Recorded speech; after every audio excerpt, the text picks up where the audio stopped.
कुछ 13.8 अरब साल पहले एक बेहद गर्म, छोटे और डेंस सिंगुलरिटी के फैलने से वो बना जिसे आज हम यूनिवर्स यानी ब्रह्मांड कहते हैं। ये तब से बिना रुके बढ़ता जा रहा है। लेकिन क्या हो अगर ये रुक जाए?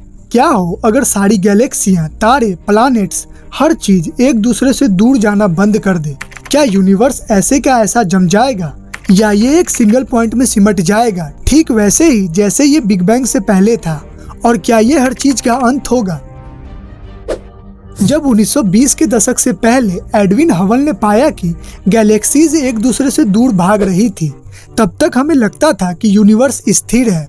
लेकिन कई सालों के बाद हबल स्पेस टेक्नोलॉजी ने हमें दिखाया कि न सिर्फ यूनिवर्स फैल रहा है, बल्कि ये हमेशा से तेज दर से बढ़ रहा है।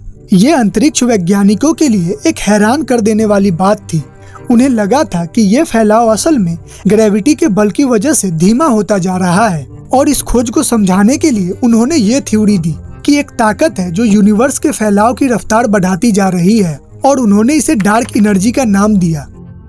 क्या हो अगर ये काल्पनिक एनर्जी अचानक यूनिवर्स को अलग करने के लिए खींचना बंद कर दे?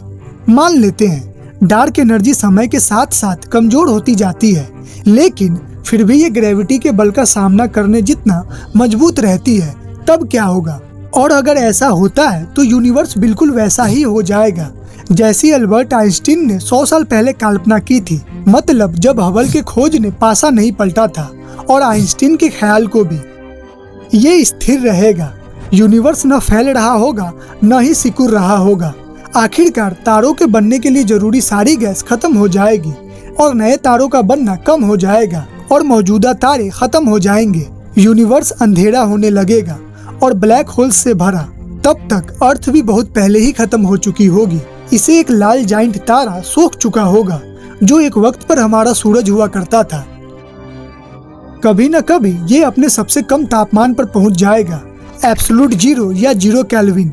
सेल्सियस स्केल में ये -273.15 डिग्री सेल्सियस जितना होता है। इतना कम तापमान पर खुद एटम्स भी रुक जाएंगे, और हमारा यूनिवर्स पूरी तरह से बेजान हो जाएगा।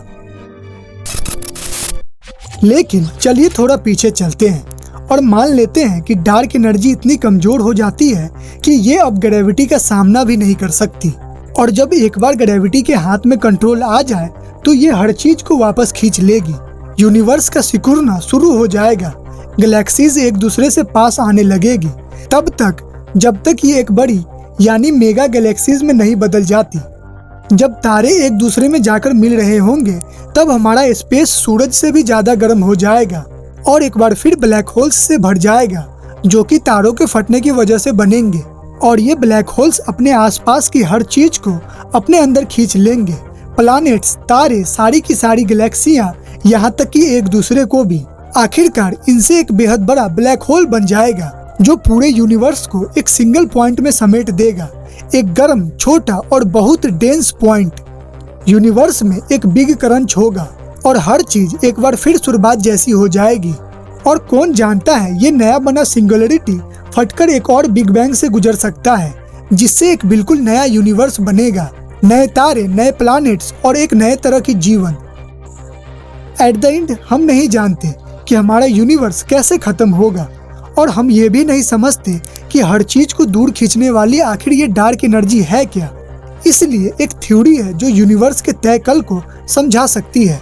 कई अच्छी थ्योरीज है, इनमें से कोई भी एक सही हो सकती है, लेकिन ये सारी एक साथ गलत भी नहीं हो सकती।